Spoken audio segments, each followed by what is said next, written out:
One of the problems that fishermen run into when on the water is when you're talking about speed. Most of us don't have speedometers on a boat. Some of them do. But when you ask how fast you're going, and people ask you, well, how fast were you going? Now, how are you going to answer that? It's very difficult to answer that. Now, in my guidelines was that you start with a good wiggle in your lure and then speed up. Run it for a while at one speed and then turn around and do it with another speed. And now, so we can demonstrate that in quite a few ways for you when you're on the water where you don't have any kind of a speedometer or any kind of guideline to go by. So what you have to do is to check it out. We have a guideline about cold water and hot water as a guideline, but also we have a guideline that follows that says, but you better check it out. We have several ways that we can check it out. That I've always checked it out, and I think it'll give you an idea about speed control, whereas you can visualize it. That's hard to do in a way because how you know that the fish will take 6 miles an hour, 5 miles an hour. The only thing you can know is that I'm going real slow or I'm going real fast. But you also got to be thinking in terms of that fish that you're going to catch. As I said before, you better check it out. So let's take a couple, 3 demonstrations here to show you what I did way back there when I was checking out the speed of a lure or how fast I had to go. And I had to have some guidelines. I didn't have no speedometer on my boats. So that's what we're going to do. And the first thing we're going to do is to look at the lure. Take it very slow, and we're going to put the lure in the water. It's a very slow type thing.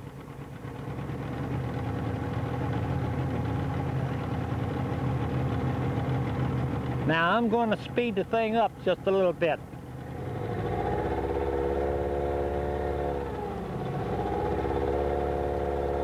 Now that's about a normal trolling speed for a spoon plugger.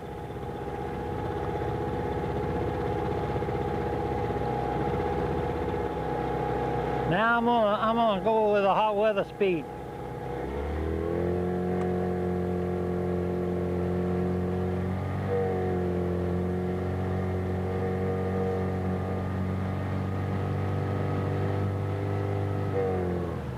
Just keep shooting it. Now I'm gonna slow down to just a little slow speed.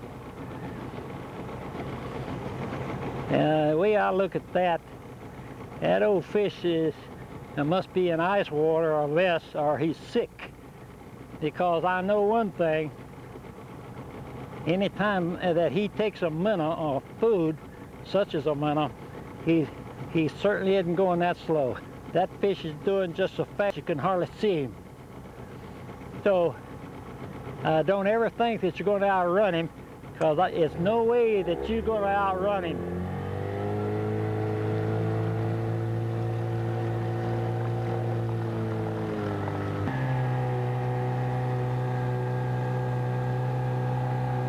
You see it?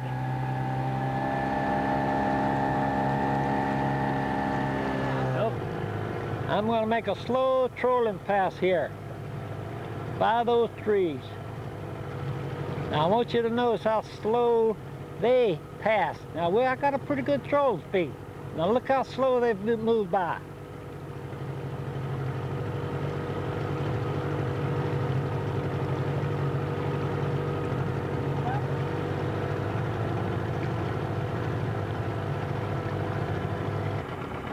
You saw how slow I went by that tree. That was a real slow trolling speed. Years ago, when I was trolling along the bank, I was watching trees and especially rocks and stumps along the shoreline. And I was I was trolling what I thought was a pretty good speed. This is way back there, such as you saw there. And I got to thinking about that fish. That when a fish strikes a minnow, or when he takes food, he moves so fast you can hardly see him. And here I come poking down through there, and my lure just barely moving, or my bait just barely moving. That wasn't exactly, as far as I'm concerned, that would have the fish to take it. So what I did, I started speeding up, and I'm thinking, now that fish, I'm gonna make it go at least as fast as he is, but primarily I'm gonna go so fast that it'll be an oddball, so he'll take it. Well, there wasn't nothing oddball about the way on that slow troll. So we'll find us a rock up here, and we'll follow that rock real close into the shore.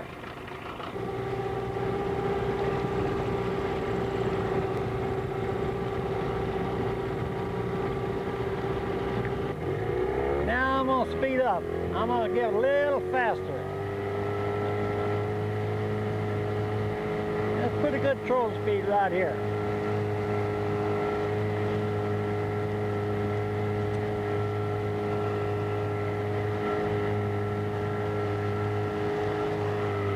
Now I'm going to do one more of a hot weather thing. So watch that stump as you fast on kind of warm weather trolling speed.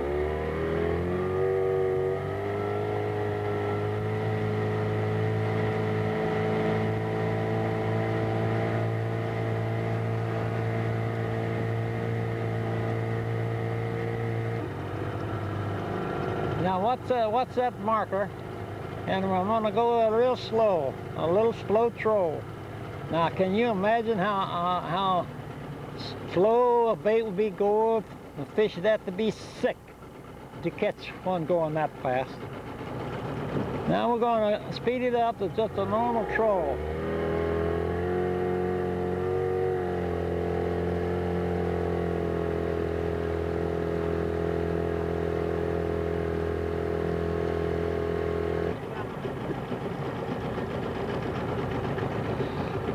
Now I'm going to go to kind of a summer fast speed. Now one thing you have to remember, you're going to have to practice a little bit on some of these demonstrations so that you practically know where you're going.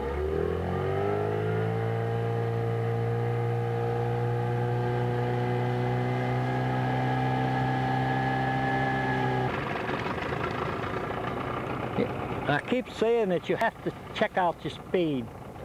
Now, if you demonstrate this to yourself sometimes about following a log or rock along the shoreline and checking your speeds, and then kind of keep in mind when you hit a fish about what speed you were going.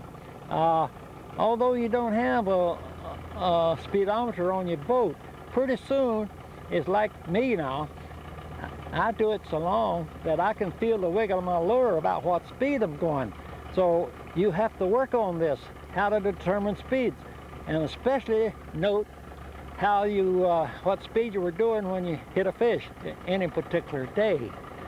But these will give you some idea, and you start getting a picture of speed control, and pretty soon it won't be long before you'll be checking out your speeds. That's the main thing I want you to do, and so you practice a little bit on demonstration of speed. And when you get on the water, that will give you control. That will not give you problems. Now, I see people trolling at about this speed. I don't know what they're fishing for.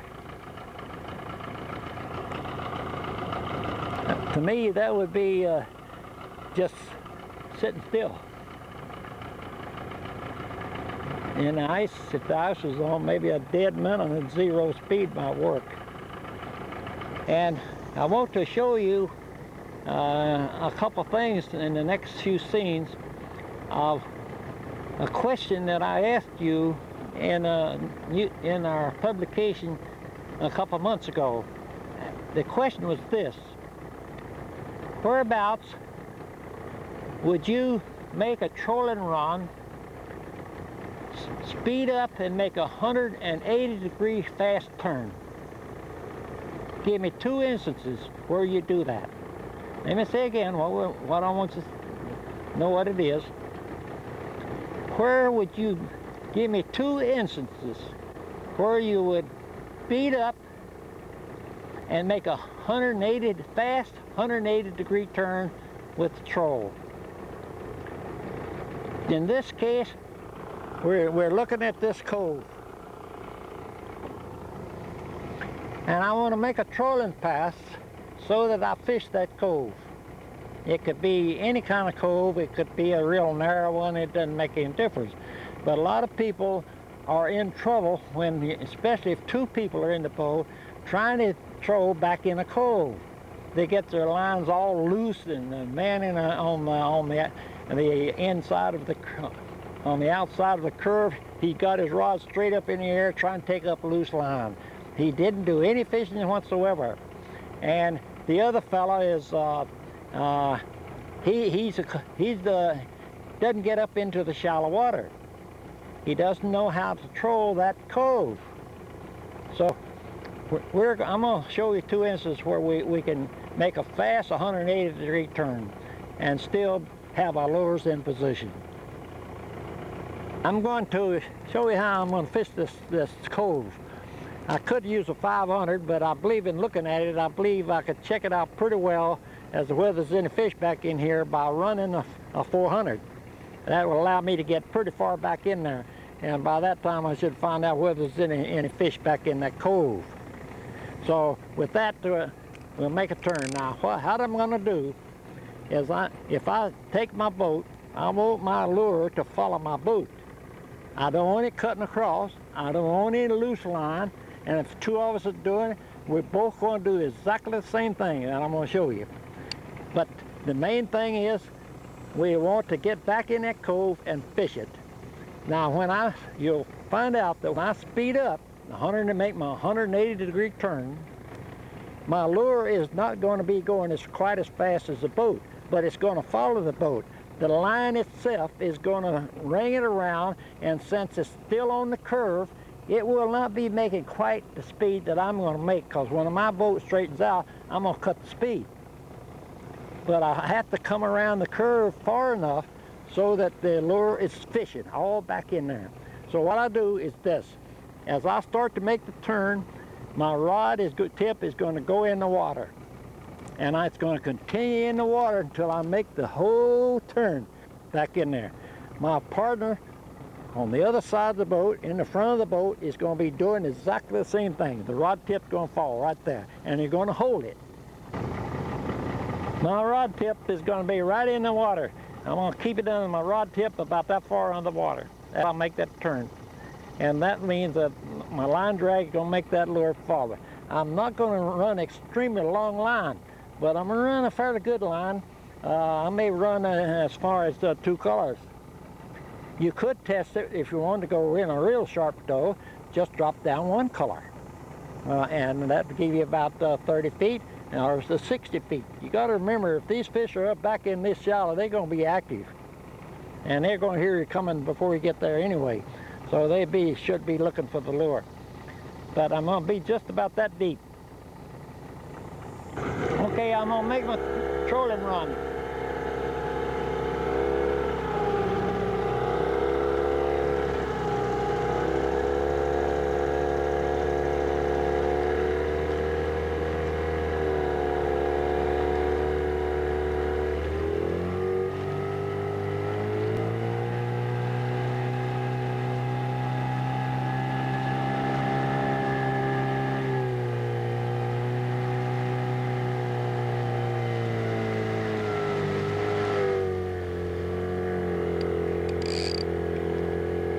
Make that run again to be sure you understand. And if I'm in a narrow cove, I may have to speed the motor a lot faster if I'm in a very narrow, deep cove.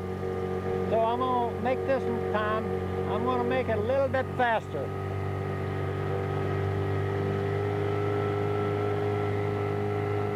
And if you make it fast enough, you can get right up into a narrow cove.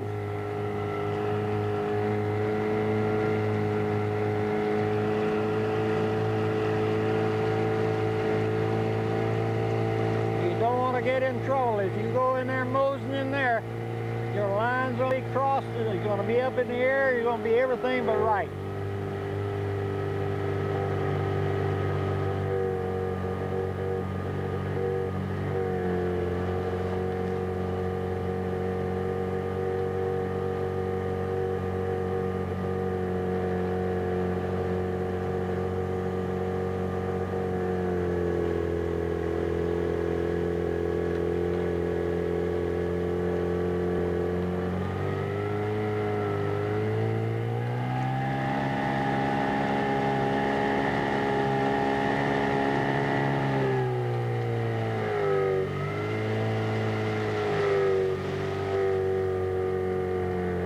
My lure went just right that time.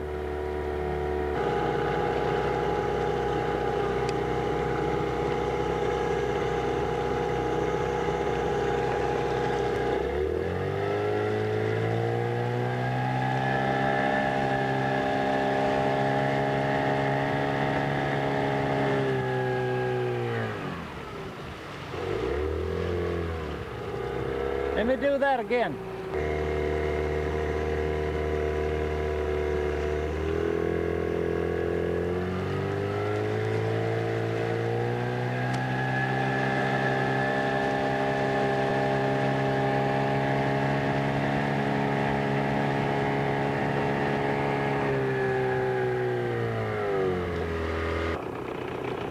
We're going to demonstrate again the fast turn, 180-degree turn. Now in this case, we're on a rather short bar. It's not too long, but it goes out and the channel goes right out through there. Now what I'm going to do, I'm going to throw a marker around 8 or 10 feet. I'll use my depth sounder and I'll throw the marker. No use for me to check the shallows, but because I want to show you how to make the 180-degree fast turn. Now, this is a very narrow one. We could even consider where I threw my marker, just beyond the marker was a hump, and the hump wasn't very big, so we'd make quite a lot of straight line passes over the hump. In this case, we have a very narrow bar. And with the 100 and the 700, I can hit the whole thing, and I won't have to run too long a line, because I come across, I hit the bar, and I'm off of it pretty quick. So as soon as I get off of the bar, I'm through fishing. So I'm gonna make a fast turn and get right back on it. 180-degree turn and get right back on that bar. So I'm gonna throw a marker at about 10 feet.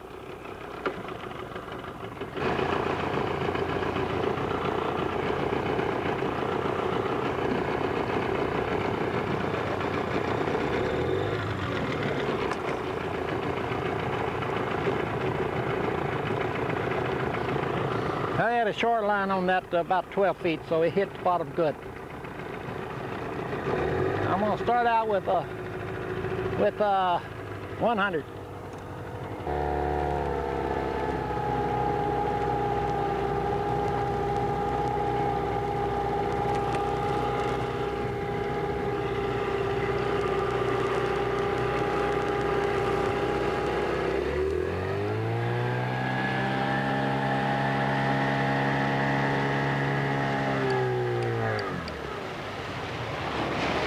Very narrow bar.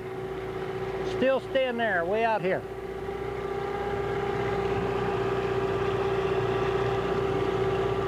I just barely did touch it that time, the crown, with the 100. So I'm going to switch to a 700. I'm thinking I'll check my line length to take care of it. I'll hit it out a little bit further.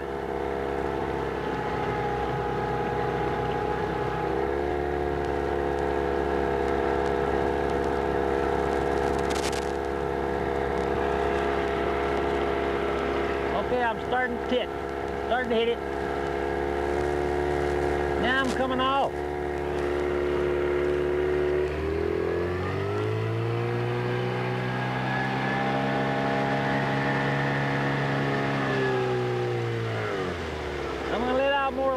come up on it.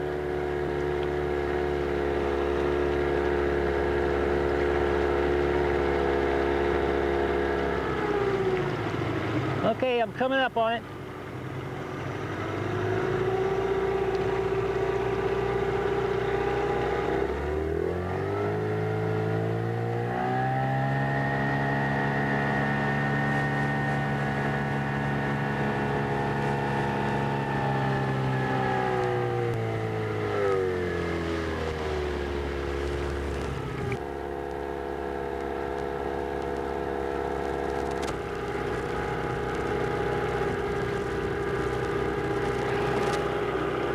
I missed it. I'm gonna come in on it.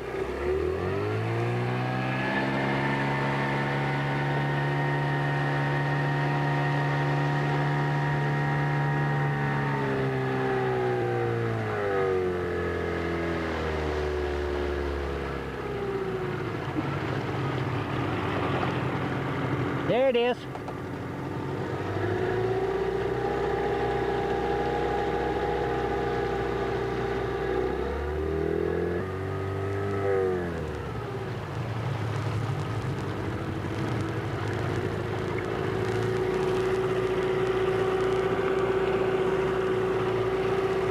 I just barely did touch it.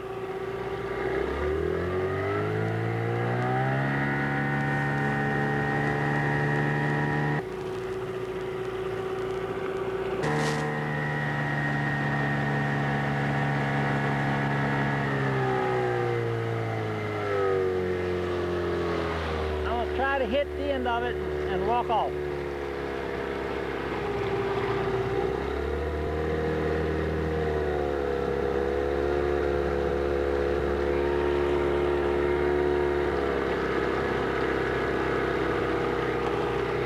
I walked off real good. It looked like it's about 15, 16 feet. That's what it felt like.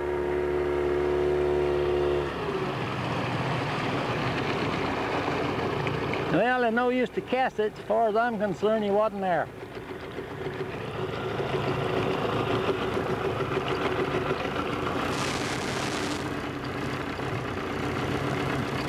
A little later on, we'll run a bar pretty far out. It's a long bar.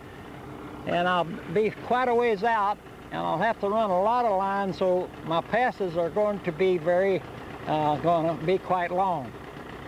In this case, it's very short. We just got through with running to show you 2 examples of where you'll make a fast turn in order to keep your lures in position. In the case of the cove, the lure was following the boat, just about like the boat trail. But the main thing is, you notice I never had to get any slack in my line. If I had 2 people in the boat, no one would have any slack line. A lot of times when going around a curve like that, some of the boys in the boat will do this. That's just the opposite of what you should do. You should put the rod tip down. Now, if you don't do it, you're going to be in trouble. Now, in this case, that could have been a bar, a narrow, long bar, fairly long bar, or it could have been a hump where I threw that marker, and then I'd have worked both sides of the marker. But when that lure went across that narrow bar and started swimming free, as far as I was concerned, I was through. Now, when I made the fast turn to come back on and get my lure back in position, probably if the fish is anywhere around and he saw the lure speed up, he's going to take it anyway. So it wasn't no use to just keep going after I left the fishing situation. So you got to get back. I could have fished that bar and made long turns, and I'd been here 15 or 20 minutes. As it is, it only takes just a little bit to check it out. So there's 2 good examples of where the fast turn is done. But any time that you're going and your lure is out of position, it doesn't mean you have to keep poking along. You can go ahead and turn that throttle up and get back to fishing. The most important things that you will do is to get line sights. You've heard me say that as you go around the lake, you have to keep your eyeballs open. And one of the reasons that we're looking at trolling water and fishing water is so that you watch the shoreline. And a little later on, we're going to show you a little bit more about line sights, but for the time being, they're the things that will keep you from getting lost. It's line sights to know where you are. And so it's very important. And we're going to demonstrate some line sights, and then we're going to go and see if we can't line some up. One of the things that you and I can do on a lake to keep from getting lost, and also to find the spot, the contact point, or where your marker was thrown, and that is line sights, or rifle sights as some people call them. And this is two objects on the same shore. Most people think that rifle sights or line sights is one marker like a tall tree on one shoreline, and then you turn around and look behind you and you pick up a telegraph pole over on the other shore. That is wrong. You must have, your line sight must be two objects on the same shore. So that you understand what I mean by line sights and rifle sights, let us demonstrate a few so that you will understand what we're talking about. Yes, we're going to use two objects, as you see. One is a pine tree, and over in the distance is an open spot between the tree line, and it looks like there's a tall dead tree in there. Now, the good marker would be to put the top of that tree on that dead tree. Top of the pine tree on that dead tree. So let's demonstrate that.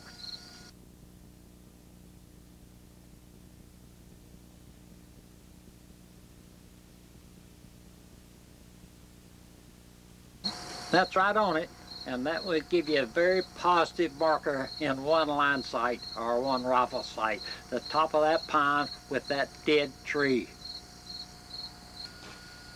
Sometimes when working in close and a lot of things around you, and you hit a fish or you want to have a marker, throw out a marker, then you have to get a real fast line sight. Sometimes you don't have time to think or look around too much, so you just glance and pick you up one on the shore right fast. And this is a good example of one where the flagpole is right between, about in the middle of those two pines, in the V between the two pines. This would be a good one. Here's another instance where you may have to make a real fast line sight. And in this case, it's the telegraph pole against that white house. It's just to the right of the window and just to the left of the peak of the house. This gives you a pretty good marker, and it's something that it can be made real fast. Lots of times there may be some flowers, or it may be a pile of rocks, or it may be a staircase that's right along the shoreline. And in this case, we have a flower bed that's right next to the shoreline. And I'm lining it up with a real fast go with the window in that house.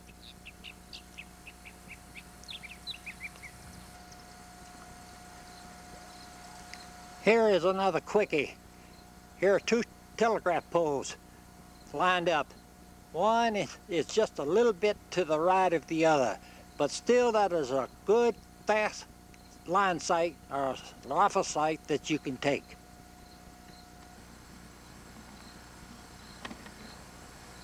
Here's another example of something that can be lined up real fast. It's a flower bed that I'm lining up with that brick-like mailbox. Here's another example of where you may have to make a real fast observation to get your line sight. I have in view a telegraph pole, and just to the left of it is a tree. You'll see the relationship between the tree and that pole. Sometimes you may have to make it just like that. Other times it may be different.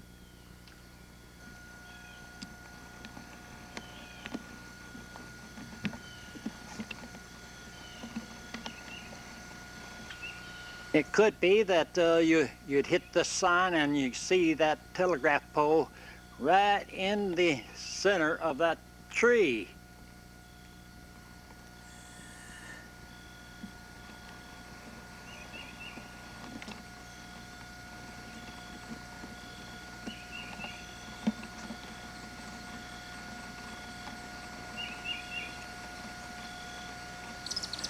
We're looking at a telegraph pole.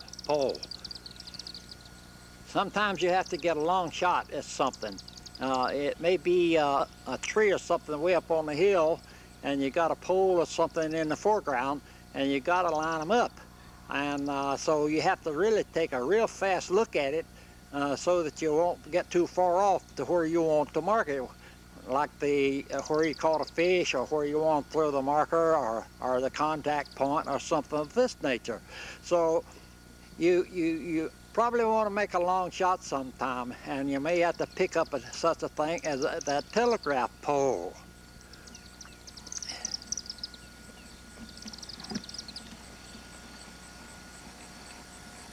And you line up the telegraph pole to the top of a tree up on the hill. This gives you a good line sight, and you see that from a long distance. You could try to get something high in that case. In this case, it's that tall tree. This is an example of a line sight. You try to keep your two sights on one shore just as far apart as possible. Sometimes you can't, so you have to get them pretty close. And in this case, they are fairly close. We have a log in the water, and I'm going to line that log up with that tallest white pine in the background. Now that's a pretty good line sight. If I line those up, then I can be in position with my marker, or where I want to be, straight out from this behind me. Sometimes you have to do it real fast, and then you have to use a lot of things. When you throw a marker or something, you got to get some line sights. And there's a good one, where you got it in the background, way on the background, you see a tall tree. Right here at the corner, you have a pine, and then you'll have some brush in the water. I'm going to line that brush in the water up with that tree. If right here is where the spot that I want to mark, then I thought where I caught a fish, I would immediately look at that, and I got this line sight this way.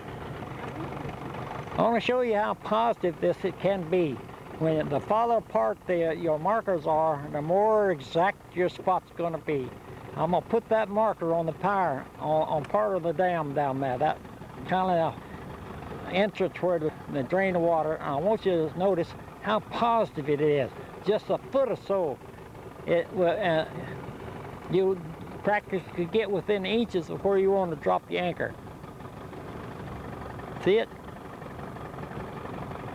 Now I'm going to try to, it's so positive that I can hardly keep it on it. Just the wind keeps it on. Now I'm right on it, right now. Just the least little bit. That shows you how positive things can be if you get long distance apart. Here's a pretty good line sight, because we've got something real high in the background, and we've got something here in the foreground pretty good. It's some brush in the water, and in the background is a mountain, or as you've seen before, that is short off. Look at that cloud cover. We better watch it, because it could create some real problems. Right there is a very good thing. It could be a telephone pole, it could be a water tank, it could be anything. But I want you to watch that big tower. That's a power line. Power lines are real good. Sometimes just a great big one on top of a hill is good. I would mark it right to the edge of the woods, right there. Now I'm lined up, those two, in this direction. Now that is not going to give me my location of where my marker is or where I caught that fish. But that's a good line sight in one direction. A lot of people make the mistake of thinking that they look behind them. Now I'm going to turn the boat. I'm going to come all around 180 degrees. In other words, I'm looking exactly in the opposite direction from that tire. If I pick out a line sight over in this direction, it could be perfect too. But that's not going to tell me where I am. You have to have a line sight at 90 degrees. And if you don't know what it is, let me turn around and I'll show you.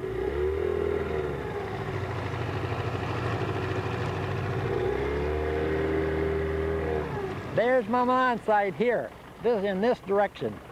My next line sight is going to be down to the left. I'm going to pick out something to the left, down right angles to that. Now here's where we're going to start at this angle, at right angles. Now you see that in the right angle I'm running straight toward, I got the part of the powerhouse there right on the corner of the hill. Now I'm going to proceed down this particular line, and now you don't see it, but I'll see it until I line up my other thing over here to my right on 90 degrees. And when I get to it, then I'm going to turn it and I'll show you where the marker was, where the marker was supposed to be. The marker is floating, that and you see there. I'm going to take it out of the way in a minute. Okay, I'm going to make a turn. I'm going to turn 90 degrees. And there's my other marker. Now you've heard me say that a lot of times I had fellows in the boat with me, and I would go along and I'd make a hole in the water, and I'd put my finger in the water and make a hole, and I'd say, when your lure gets right there, you're going to catch a fish. So what I did, I was going down one of my legs of my marker, my line sights. I got a line sight here of a part of a cement building on the corner of that building. I would proceed down this way. And as soon as I looked to the right and I got my other line up, that's when I'd stick my finger in the water. So I'm coming to it, and I'm making a hole in the water right now. And there's my line sight. And there's where the fish was. Sometimes you're in pretty close to the bank, pretty close to the shoreline, and there's a lot of things here, so you can get some cross references real fast. And hit a fish, say right here. So I look dead ahead and I see a pier coming out, and in the background is a shed. I'll move, that's going to be very positive, so I want that tree or that shed, the edge of that shed, just about on that end of that pier. That's close. I got a pretty good sight then. Now I'm going to turn to the left 90 degrees. Just keep the camera straight, and it'll get me another marker right here.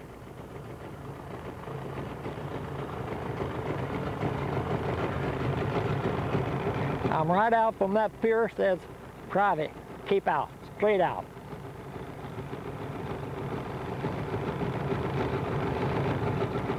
There's the one at 90 degrees. And where I hit that fish, those are the two markers I could use. In our discussion and talking about the line sights, especially where we had two line sights at right angles, I have a tendency to say 90 degrees. The reason for this is that I don't want people to think that they have to look in opposite directions, such as 180 degrees. So in this case, let's try to clear that thing up. Here we have a marker. This could be on the contact point, or it could be where we had a little sharper break down there. And we look at that line sight, and we line up with right up the center of this road. That will give you a pretty good line sight. If you got off of it a little bit, you wouldn't be up the center of the road. We have another one here that goes by the tree, and we line the tree up with the door in the church.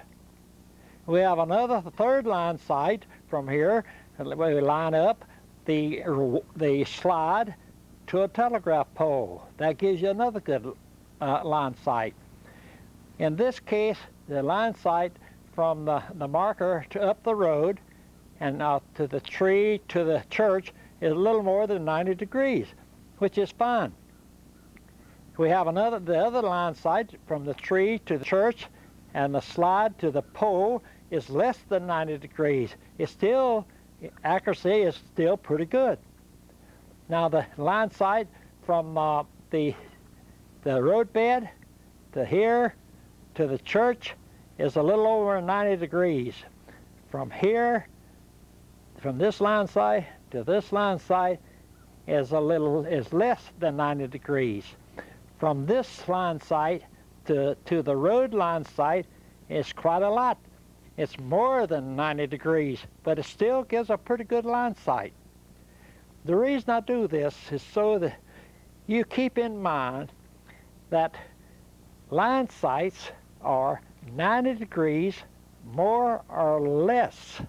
You don't go 180 degrees.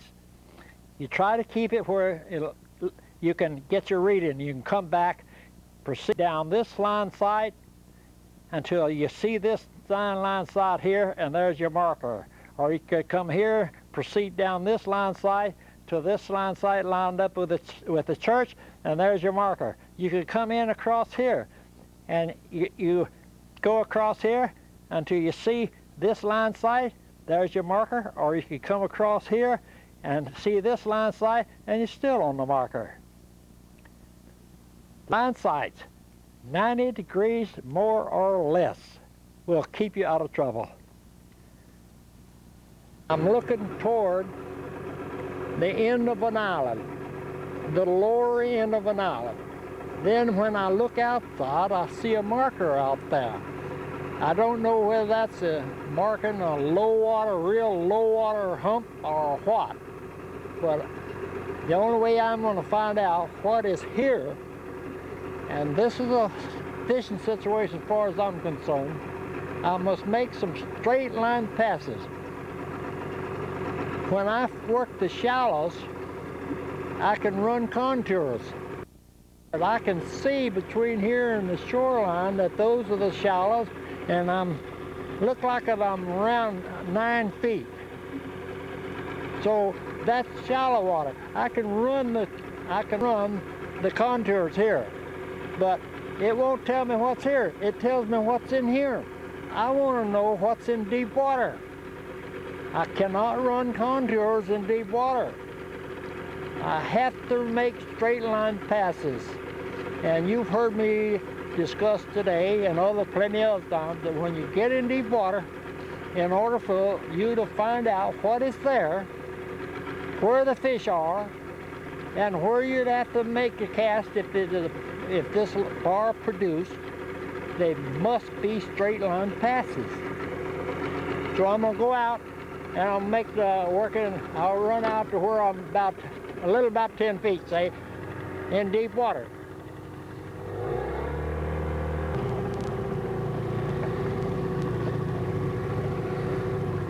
I'm right around 8 or 9 feet right here. And so I can start my straight line passes here.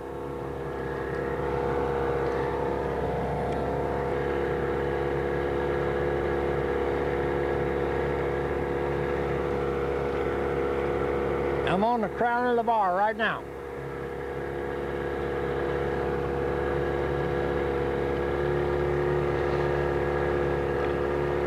Now one thing you can do, a little more to keep you in trouble, and so you don't take all day, I'm going to make a turn and very fast, and I'm going to stick my rod tip in the water so that my lure doesn't cut across.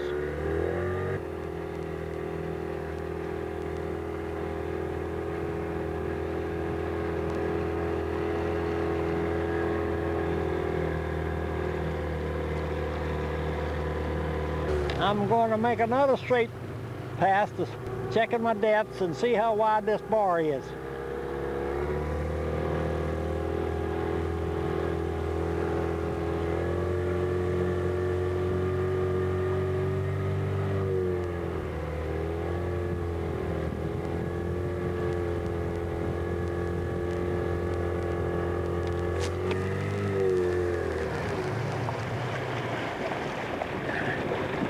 enough. There. I hope you see that fish took it. Hey, you can zoom in on that. If I'd run contours, I'd probably never found him. Nice smallmouth.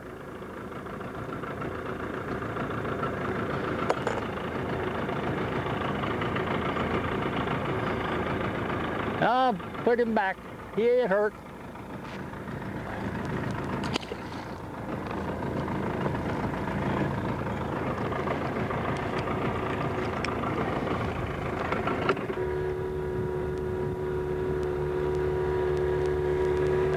I'm going to make another pass. I'm going to run a little more line with this size lure.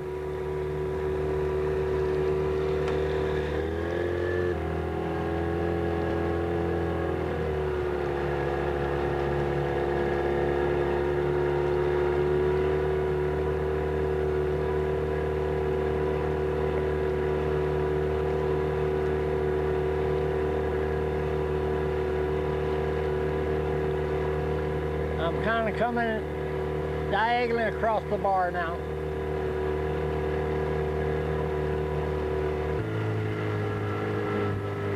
It's quite crowned. It's starting to drop off on that side, and it's starting to drop off just a little bit right here.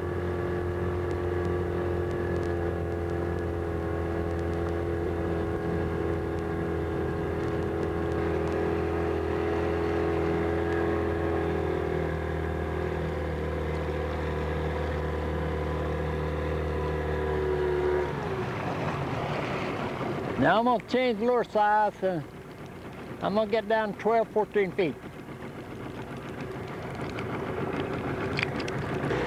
I'm going to make one more straight pass across this way, just straight across it to see the width of it and see how it's shaping up and see the direction.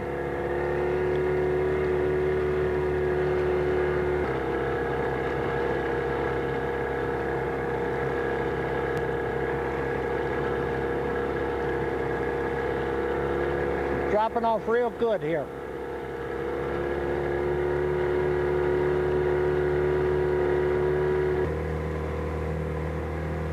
I'm going to make a straight line pass down the side of the bar toward the end.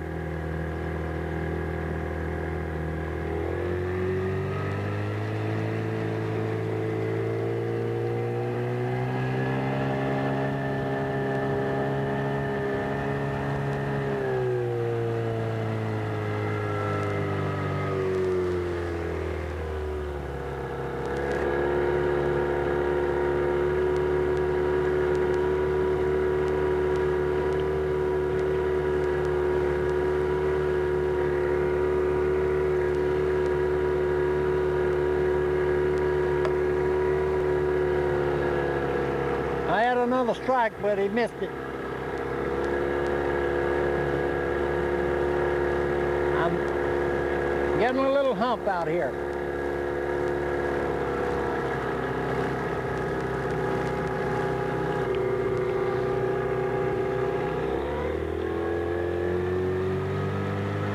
I came off the end. It's got a little hump right on the end of it.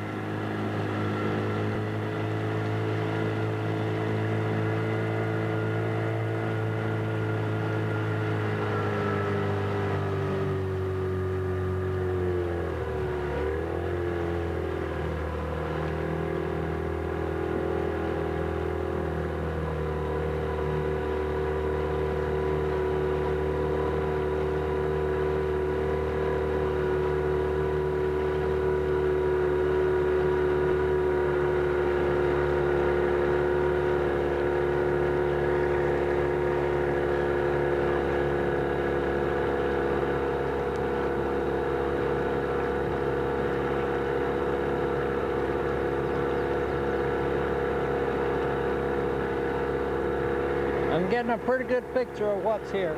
It's dropping off on this side fairly fast. Pretty well crowned with a hump out there in the end.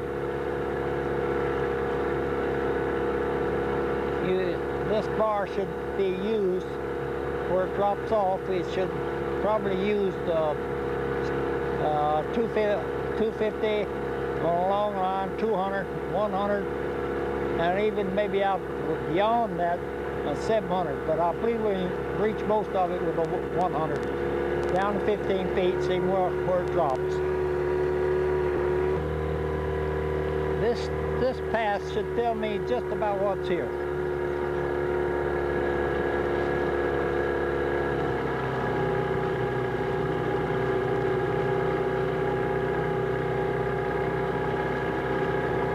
That smallmouth has moved up to about 10 feet.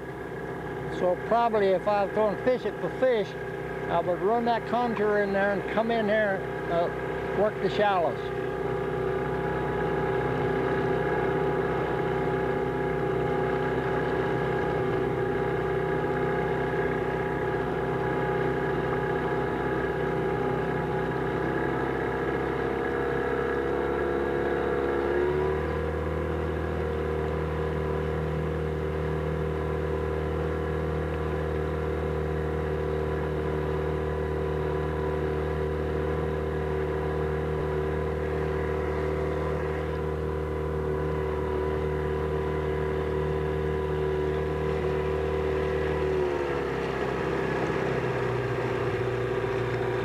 From what I see,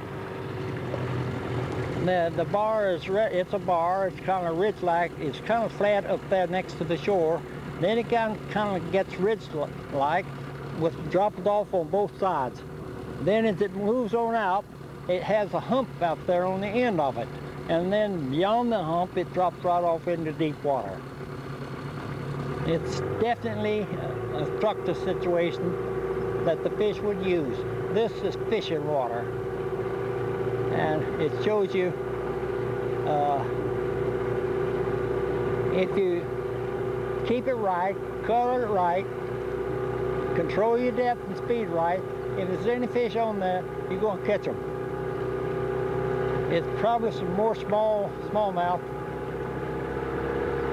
fairly well in the shallows.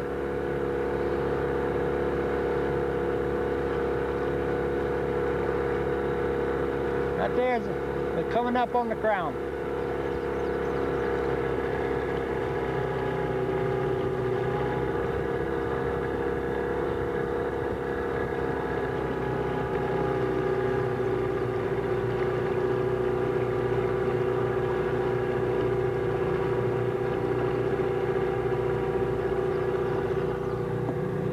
That's fishing water.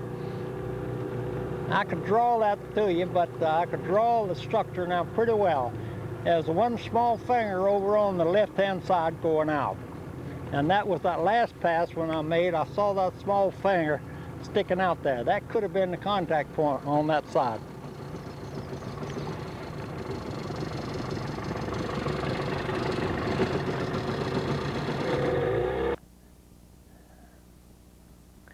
This is a situation of a tall weed line.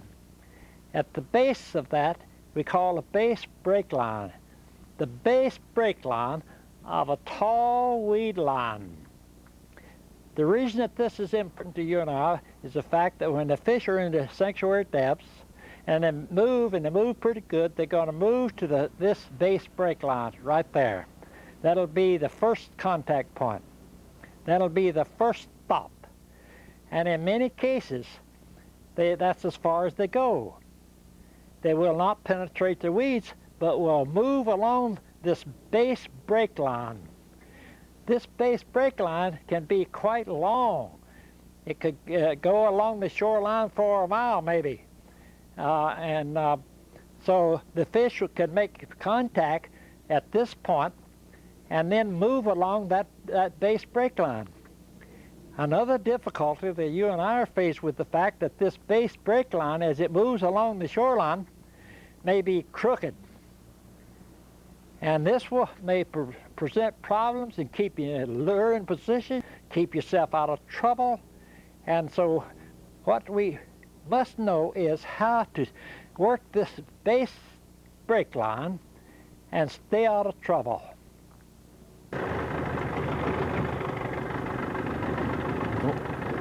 One of the problems a fisherman has quite often is when you're working a tall weed line, especially the base break line on the weed line. He also will have problems with when he's working a base break line on the channel. And if the base break line is crooked, then he really has problems. He hardly ever can keep his lure in position. He can use his depth sounder, and he may do some type of following the weed line or the base break line, but most likely his lure is going to be out of position most of the time. The only way that I know that you can really keep the lure in position the major part of the time is by the use of markers. You should use markers to show you where the weed line is. Should show you all the crooks and all the turns, and especially all the fingers that stick out on the weed line. So what I'm going to do, I'm going to follow a weed line, and the weed line looks like it. And look at the depth sounder. It looks like it's right around 13 to 14 feet. That's the base break line. According to the depth sounder, it's going to be just around 13, 14 feet, look like to me. I'm going to throw the markers up in the weeds just a hair, so that when I make my trolling pass, I won't be in the weeds, but I'll use that as a guide. As soon as I get my markers thrown, I will no longer use. I may glance at the depth sounder, but then I'm going to use the markers that I throw, the floating markers, plus line sights. You'll see me making line sights all the time so that I know exactly where I am. So I'm going to swing around here and pick up that at about 13 feet and throw a marker. I'm going to throw my markers up on the weeds, but I can gauge my distance. While I'm doing all this, I'm getting me line sights too. And so you'll see my head just bobbing, you know what I'm doing. But I'm going to throw the markers up on the weed line just a little bit so that I can work the base break line. Here again, it'd be crooked. And I'll run a short line. I could run a wire with, say, a 100 and hit that depth pretty good. I wouldn't have to get much bigger than that with a short line. But I'm still going to use wire, because even the base break line, if I ran other lures on just a mono, I'd have to run too long a line if the break line is crooked. And it's going to be crooked, I'm pretty sure. So I'm going to go back and get a start and watch my depth sounder and throw my markers, and I'll throw the marker up in the weeds. But at 13, 14 feet, it's going to be clean. I'll be right at the base.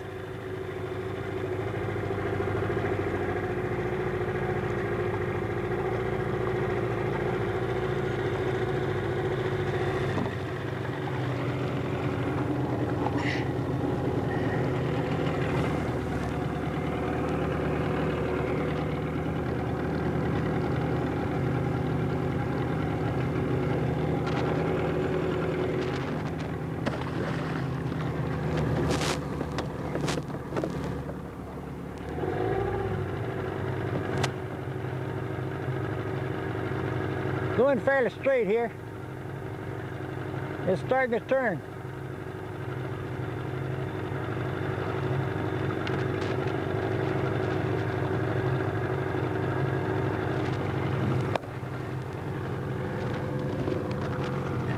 It's still turning a little bit.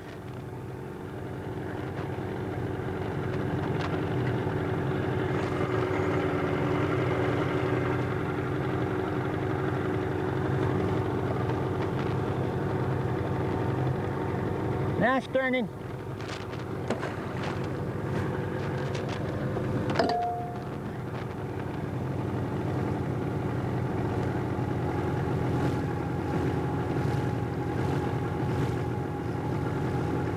Pretty well straight here.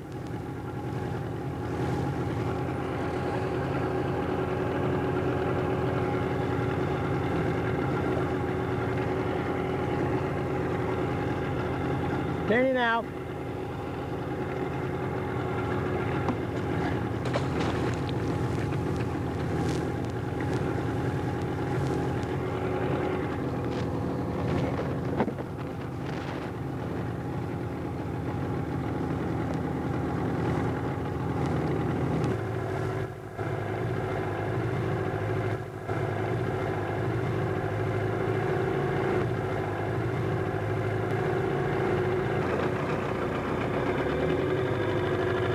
That showed to me very good. I'm gonna take wire and then I'm gonna go to a 100.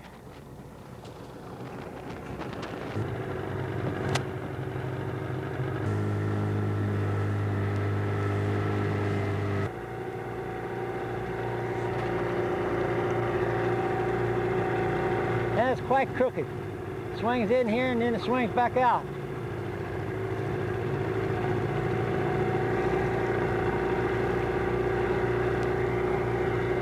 I got my line sights.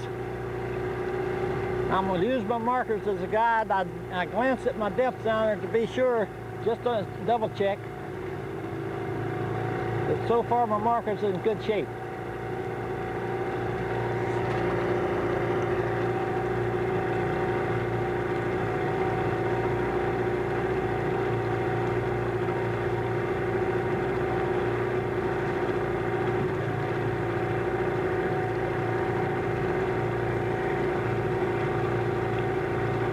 She swings in here quite far.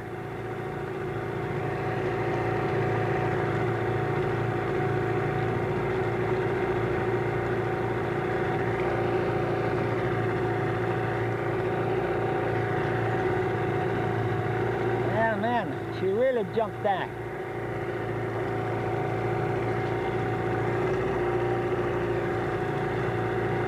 I have to have good line sights here next time I come. So I'm picking up the one with that marker.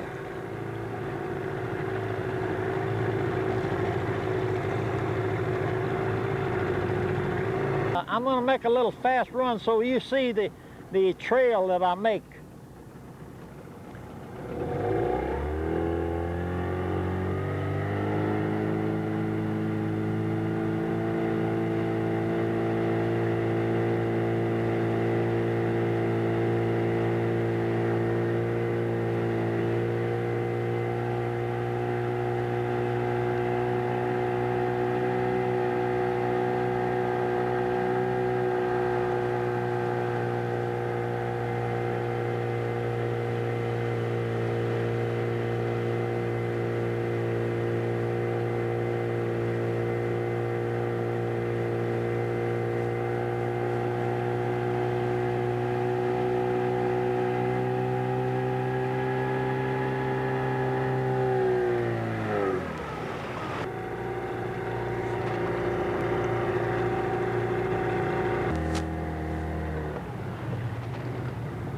If you do it that way and watch your line length and type of wire and the size lure you have, and you will stay out of trouble, especially on a deep weed line.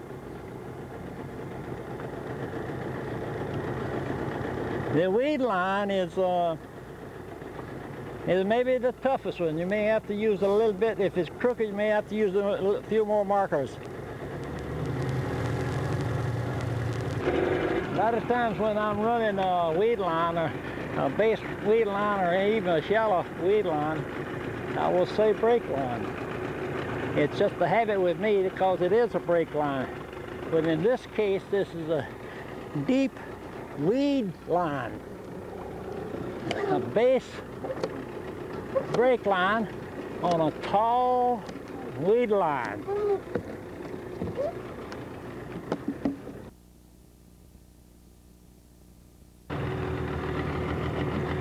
We're faced with a tall weed line.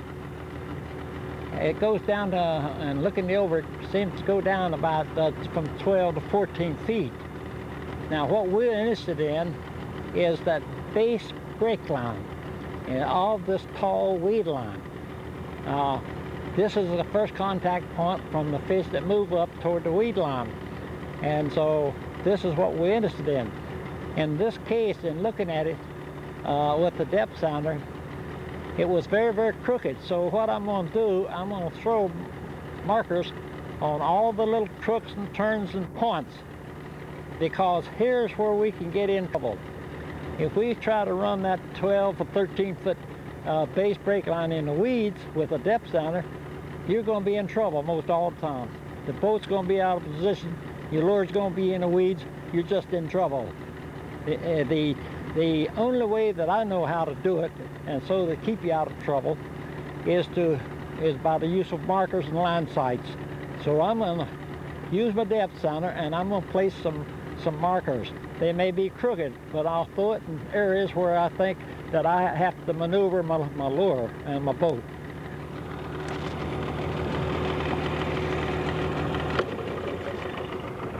I will be using my depth sounder to place my markers. At the same time, I'm going to be taking line sights too. I'll throw my markers just up on the weeds. They're kind of tall weed lines. This is real drinking water here. I'm coming up to just about, there's the weeds. I'll move out just a hair. I'm going to throw the marker right up on the weeds. I'll stay about 6 or 7 feet from it when I run it with my lures.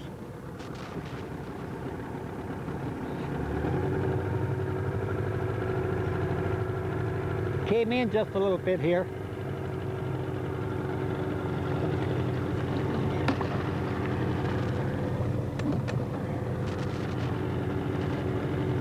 Swinging out.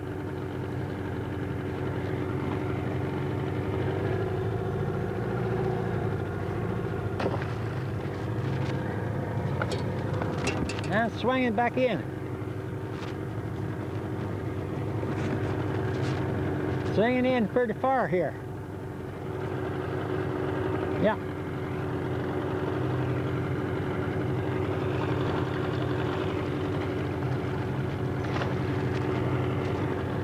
It's pretty clear of what it takes. Now it's swinging out.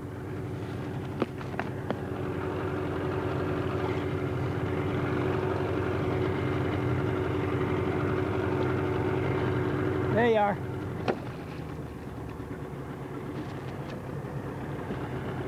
It looked like the base of that weed line was about 13 feet. 12 to 13 feet is right in that area, and I got my markers in pretty good shape, I think, curving wise. So what I'll do is I'm going to run a 700 on a wire line, because it's kind of crooked and I have to swing, and as I do, my lure will cut across if I have too long a line. Sometimes I can use a 200, sometimes I use a 100, sometimes a 700 or 800. But you use the line length and the lure size to reach so it should follow the weed line, the base weed line. So that's what I'm going to do.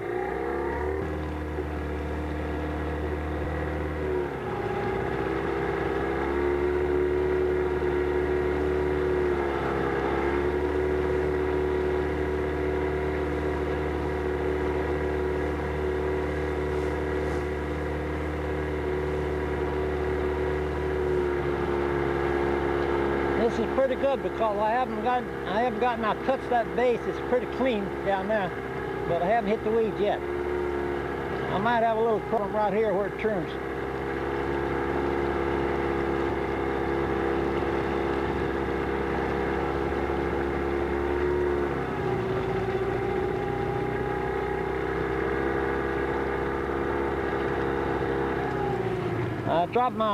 On that turn, I dropped my rod tip right down next to the water so that my lure, but since I have wire, I don't worry about it too much.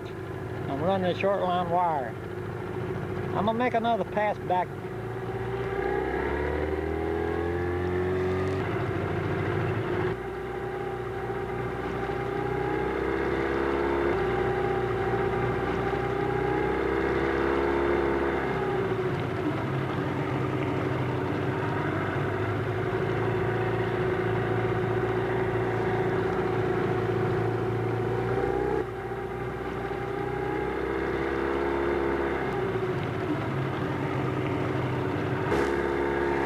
So far, that's a good pass. I got my line sights pretty good. My marker's in good shape.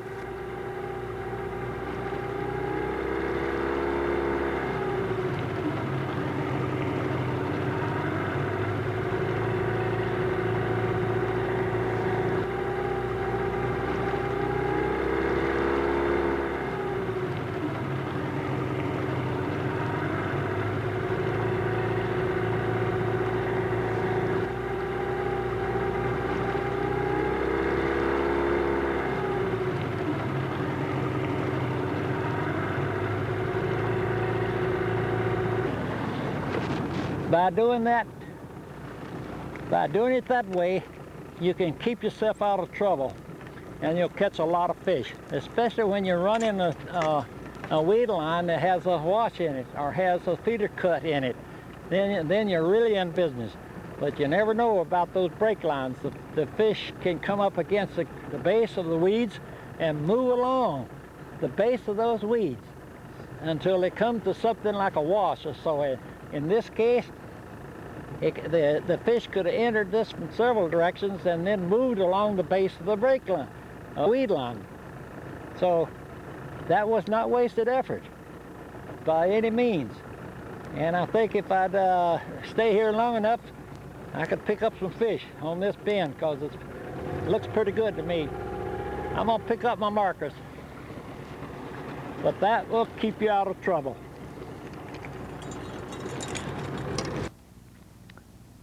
This is a situation where we have a deep channel with a base break line. This could be a flat, it could be as represented in a wide floodplain type reservoir or in a flatland reservoir. Now, the reason that this particular thing is important to you as a fisherman is that when the fish are in the channel here, the first contact point is going to be at this base break line. The weather and water conditions may be such that you probably have very little migration up here. Even if you did have a little migration, then they would drop right back down to this base break line probably. Now, the problem that exists in presentation of lures at this particular point is the fact that this break line could be along a channel that is quite long. And not only being long, it can be crooked. It can be crooked as a black snake. So our problem to keep out of trouble is to know what to do so that we can follow that break line so that our lure is in position most of the time.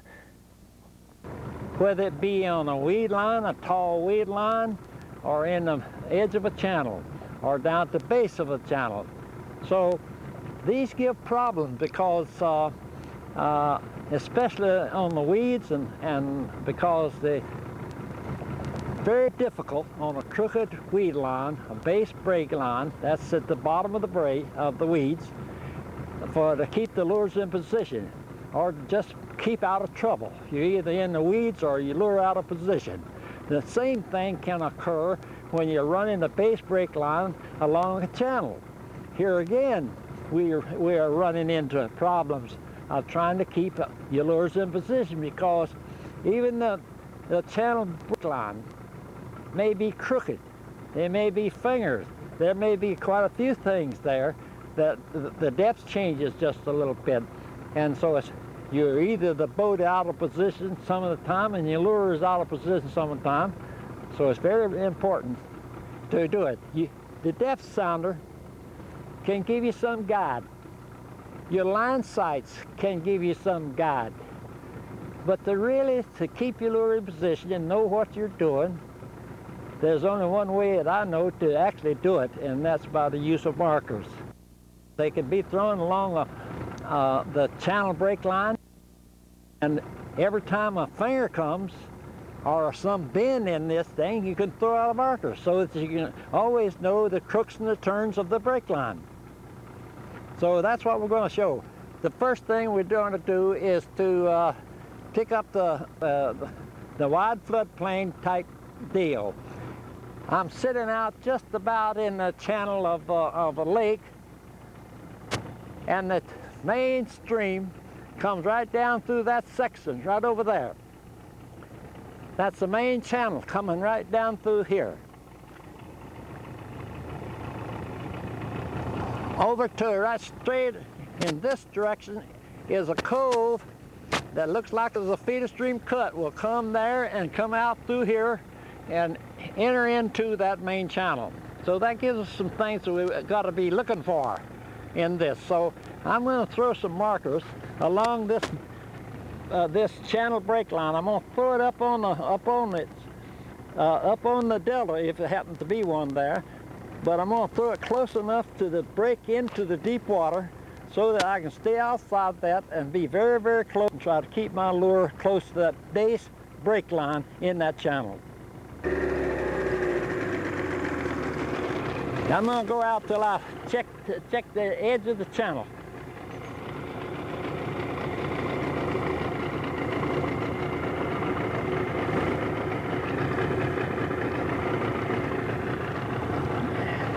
Right here, I'm coming into it. I'm going to throw a marker right at this point. I threw it up on it.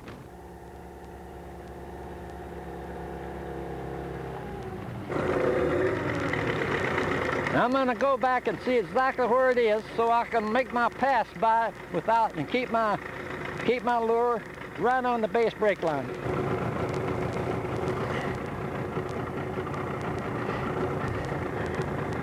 It's right at about 19 feet in this position.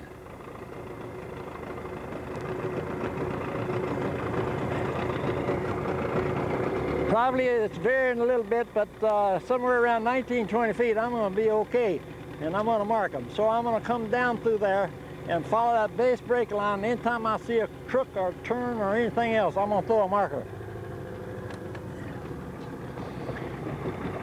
If I'm going to fish it, I'm going to look at it first while I throw the markers. But if I was going to fish it, I would probably use wire and go to 100, and later on I might need to go to 700 so I can keep my line not so long.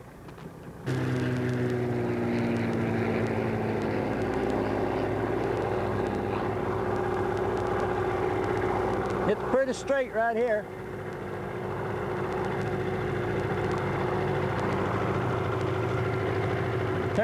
Turning out just a little bit.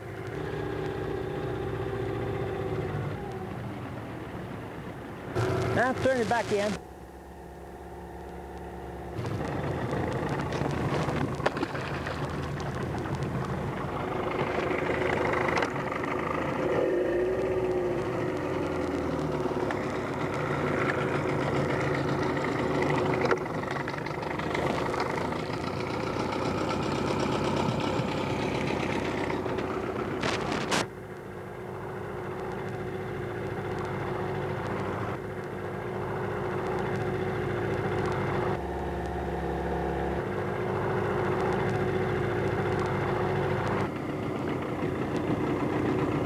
Now I'm getting back out.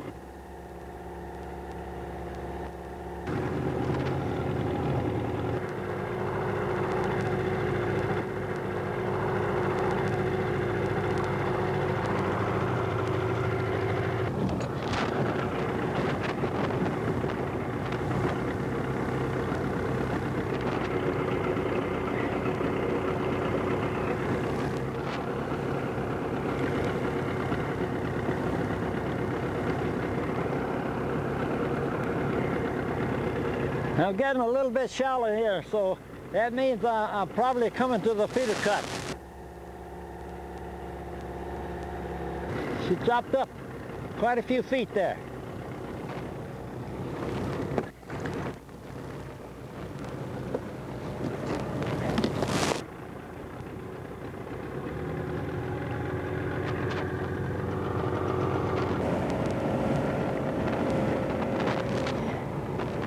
Here I'm coming into the other side of that cut. Good, nice feeder cut.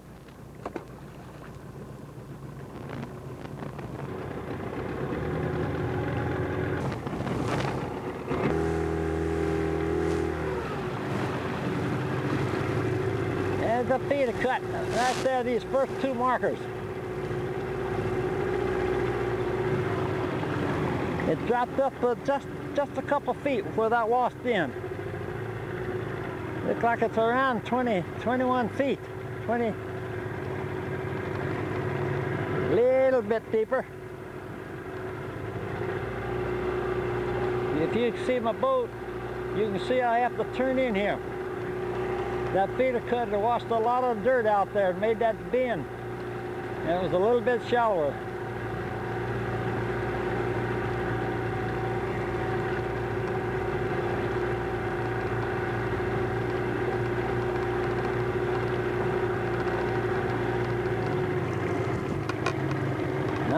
I'm following it pretty close. According to the depth sounder in my lure talking to me, it's hitting the little high spots.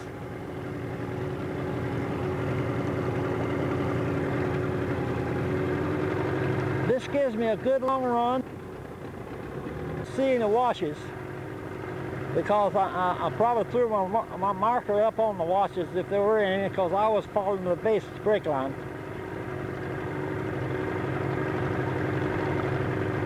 I'm going to make one more pass because I want to get some line sights a little bit better now. Very easy to do. I got to get some good line sights on that feeder cut. Because most likely if there's any fish on this break line, they're going to be right out there at that feeder cut. But by running the lure and I'm keeping it in position, 700 wire, that's giving me a pretty good pass. I don't have to run too much line.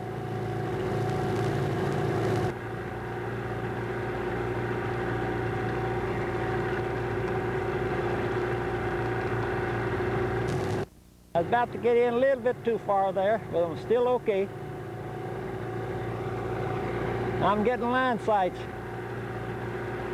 all the way. I'm getting them back this way.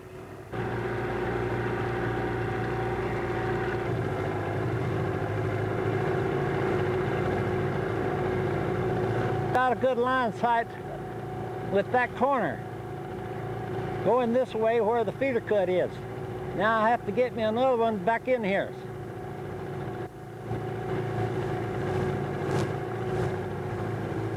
I'm using the corner of that point with the about where that boat is, but in that point, that's my line sight going this way. I see some brush in the water just inside that point. Now I'm gonna get me another line sight back this other way.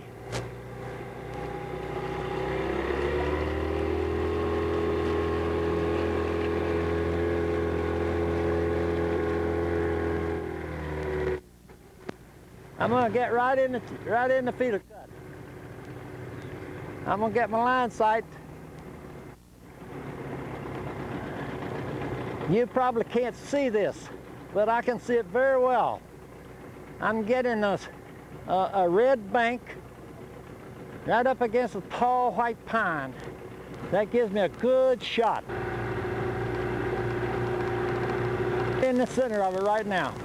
So I can come back later with my line sights that I made on that pass, and I'll locate this. I will not have to throw my markers. I can go ahead and test it and see if the fish are there. And if I hit a fish, I'd go to the cast. I'd anchor in the shallow part of this and make my cast, fan cast that point. Now I'm gonna make another pass right here, see if there happens to be a fish here at this time.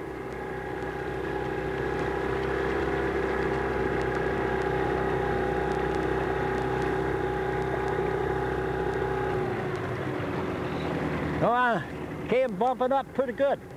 It gets fairly shallow there. Looks like about 14 feet.